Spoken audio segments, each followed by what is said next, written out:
So I've decided to start analysing scenes from the Harry Potter films in depth. I know there won't be quite as much meaning to tease out as my series analysing pretty much every single second of Spirited Away, or analysing scenes from Lord of the Rings, or the Therapy from Good Will Hunting, and other stuff I've done. But I think there is a lot to say, more than we tend to realise. Harry Potter is a story that deeply appeals to children in particular. It's no stroke of luck that made this such a cultural colossus and made so many children grow up absolutely obsessed with Pottermore. It strikes a very resonant chord culturally, as well as tapping into a lot of unconscious wish fulfillment in meaningful ways, and things I've discussed in 2 previous videos.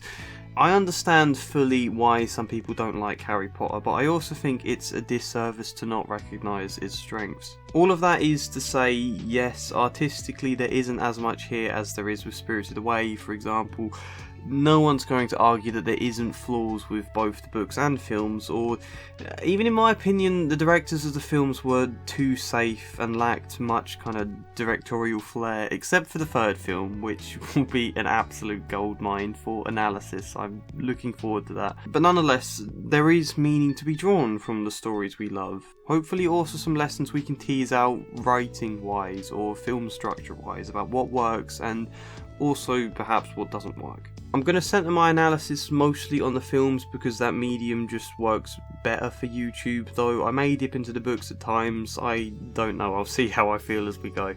Anyway, we're not going to kick this series off analysing one of the more moving or meaningful scenes across the 8 films, which might be the more sensible way to begin.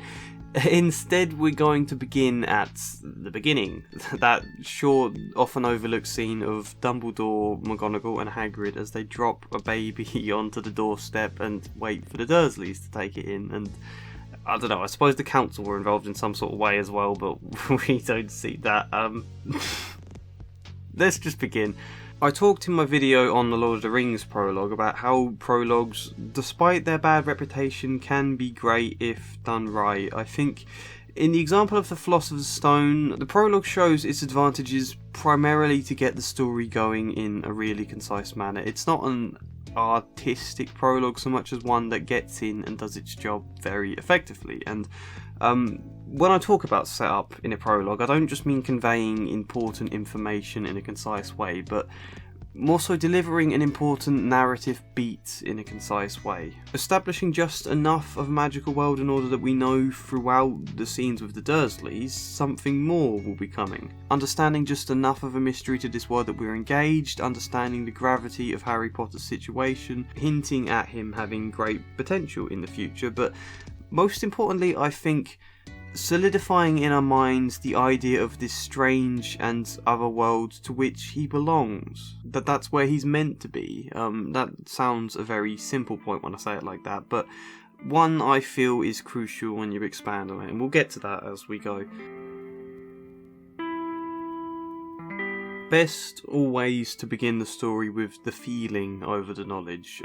Perhaps that's not done emotionally here, but in an aesthetic sense. We open with this very foggy, eerie setting at night. The privet drive sign with an owl atop it, very quickly establishing owls both to bed in some world building, but also as a half motif for this idea of a hidden magical land hiding in plain sight, watching on without revealing itself. This shot is incredibly gothic, really, right down to a strange man emerging from the fog and a shot of a cat looking on.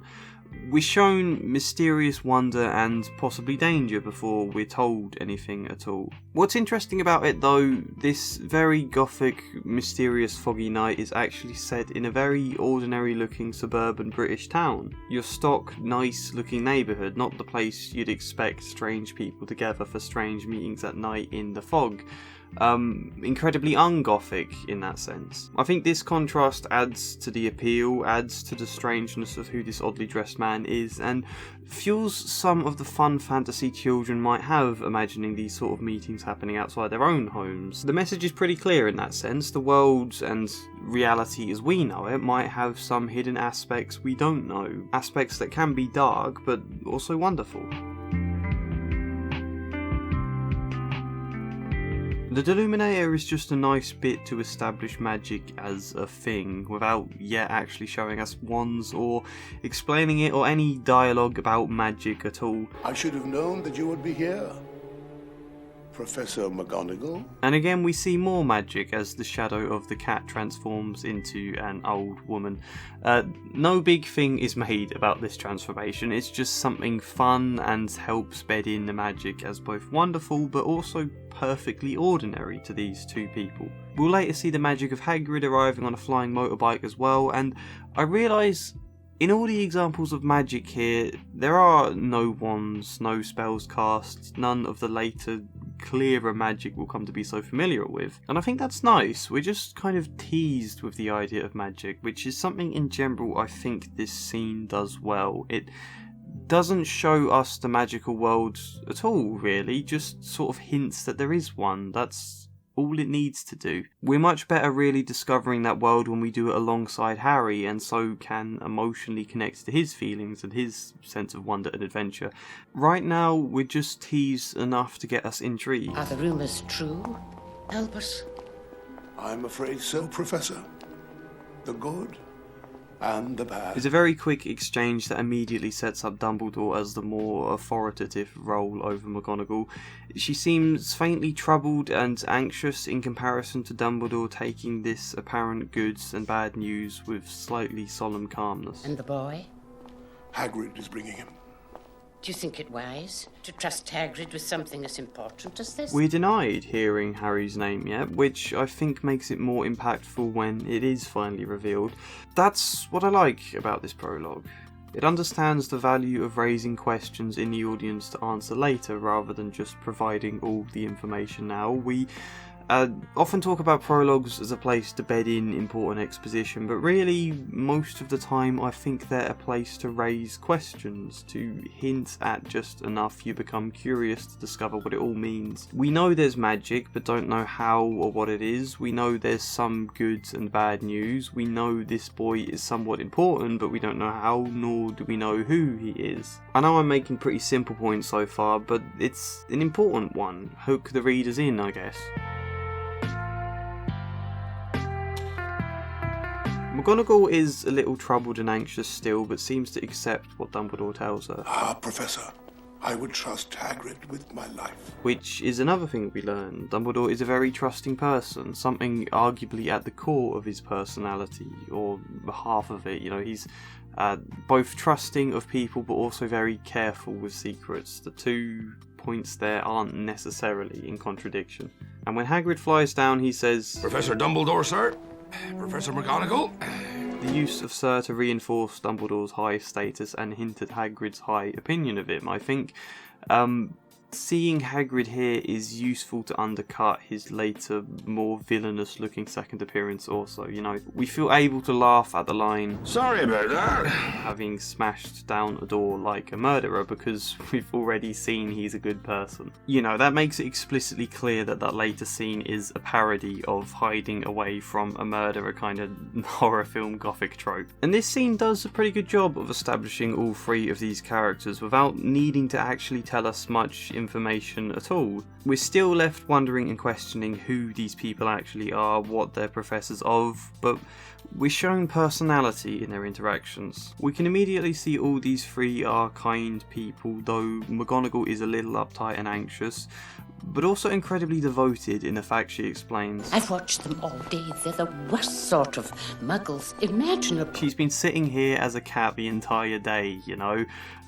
watching out for Harry. We know Dumbledore has authority and is unflappable, and there's a great finality to the way he speaks. Richard Harris does that well, you know, despite Dumbledore sounding incredibly old, he can say, I would trust Hagrid with my life. Or, They really are. The only family he has. and you just trust him. And we see Hagrid, despite his appearance and the fact McGonagall raises questions about Hagrid's reliability, is a very good soul, loyal to Dumbledore, caring towards children, in him saying, Try not to wake him. and in him crying at the thought of leaving Harry. You know, all of this is much more character than hearing about their backstory or like a bio of information about them. We don't need to know any of that yet. It's better discovering some of their personality and some of the ways they relate to each other as people. The interesting thing I feel though, which is what makes beginning the film with these three characters so effective, is that they technically function for a lot of the series as Harry's family. Kind of. You know, Dumbledore and McGonnagall are strong parental figures for him. I know he quickly becomes close to the Weasleys as an extended family, and Molly very much becomes a mother figure in a different form, and obviously the Sirius much later on, but it's really Dumbledore that Harry looks up to, and McGonnagall that, despite her professional manner, really looks out for him at Hogwarts. And then obviously Hagrid too, who introduces Harry to the wizarding world, invites him down his hut for tea, and ends the film embraced in a hug. He's perhaps not a parental figure, but somebody very close, someone a bit more like an older brother, which perhaps makes these three a direct parallel to the biological family of the Dursleys. I don't think that's intended or necessarily relevant. My point is these three will come to mean family to Harry in a small way, and we're shown that now, so it's impactful to begin the film with them caring for the baby Harry before handing them over to another family, all with the sense he might one day come back to them. He's far better off growing up away from all of that. Until he is ready. There, Hagrid. It's not really goodbye after all. I guess that leads itself to a bigger point though.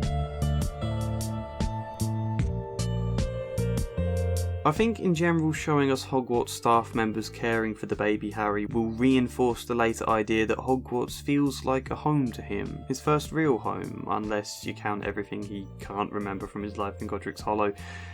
Harry's family, his home, his sense of belonging will all be found at Hogwarts. Prior to then, he'll always feel a little out of place and lost to the extreme that there is never any mention of Harry having any friends, which is powerful for a child, not just for those who might grow up in unhealthy households and dream of escape to a better world, but also generally for those of us who do feel lost when we're young. And even if we don't, it's a struggle we encounter at some point growing up. You know, how do you find a place in the world that suits you? How do you carve out your life? Often that happens at a much older age than it does for Harry, but it's a meaningful point all the same. Hogwarts, this very idealised version of a private school that reflects everything good about community and friendship. One of the integral themes of the series, really. And yes, we learn about this world much later on when Harry turns 11. Like I said, it's better to do it then and discover it alongside him and his own feelings of wonder. However, this very brief prologue with family-like figures from that world he first came from, it emphasises that this is the world Harry truly belongs to, originally comes from. We have that emotional beat set here before Hogwarts is ever even mentioned, and so we'll understand then exactly what it means to Harry emotionally to discover Hogwarts. Without this prologue, discovering Hogwarts will feel fun and interesting, but also kind of alien. With this prologue, discovering Hogwarts will feel fun but also faintly familiar. This boy will be famous. There won't be a child in our world who doesn't know his name. McGonnagall says in a perfect example of exposition that fits. She's hinting to us that A, Harry is special, and B, has been involved in something monumental, but she's doing so in a way that doesn't feel like exposition, and Dumbledore uses this moment to reinforce exactly why they're dropping him off here. Exactly. He's far better off growing up away from all of that. Exposition isn't a bad thing, it's sometimes inevitable. But one more subtle method to manage it is to write some sort of conflict between the characters in which that exposition can be used as part of an argument. It's one effective way. Hagrid cries as Harry is placed down on the doorsteps and Dumbledore comforts. There, Hagrid. It's not really goodbye after all. Which is a line I'm kind of surprised wasn't paralleled at the end of the film when Hagrid again leaves Harry to go off to the Dursleys. It would have worked well, but nonetheless, there is some sense of a parallel between the goodbye now and the one then, which works well for this film. Parallels in stories are important, not just because they feel cool and satisfying when you notice them, but because emotionally they convey a sense of growth, to repeat some past experience again, only this time it's altered somehow and feels a little different. That reinforces the sense of progress and adds a satisfying feel of closure. That's why I often talk about parallels, I guess. Anyway, Dumbledore places the letter upon Harry's blankets. I assume really he'd talk to the Dursleys beyond just a letter, but it does nicely embed the idea of letters that become important later. Good luck, Harry Potter. Finally, his name is revealed at a moment of great impact, and we get this clear shot of his scar. Not yet explained, just made very visually clear to us. The scar explodes into the title cards, then recedes back into Harry's scar 10 years on, which is a great transition, also time-wise, to set the first scene at night, ending on a shot of Harry asleep, to then set the next scene at morning, beginning with Harry waking up. You know, it makes it feel very seamless, as though 10 years really did flash by in a blink. It's an effective prologue. It's not grand or sweeping, nor does it really convey much thematically, which is perhaps one flaw, particularly annoying when I like to make videos drawing out emotional depth. However, it does its job very, very effectively, and despite being actually almost 4 minutes in length, this feels very concise. A good prologue to learn a lot from, and a good place to kick off this series. I hope you enjoyed it, as I say, we'll probably draw out more depth in whatever other scenes I do analyse. I hope you will be keen. Like the video if you do want me to take this further, comment your thoughts, what I've missed, what I got wrong, subscribe if you want to help me on the way to 100,000 subscribers, and support me on Patreon if you fancy that, but otherwise, hope to see you next time. And as ever, a special thank you goes to Devin, Kestrel, Arwen, Janice McMahon, Luke Hoare, Chichu Kaber, Michael Gallagher, InSquares, Samara Salsi, Sharkoff2814, Joshua C. Follier, Chad Bramwell, and Incomplete Sentience. Thank you.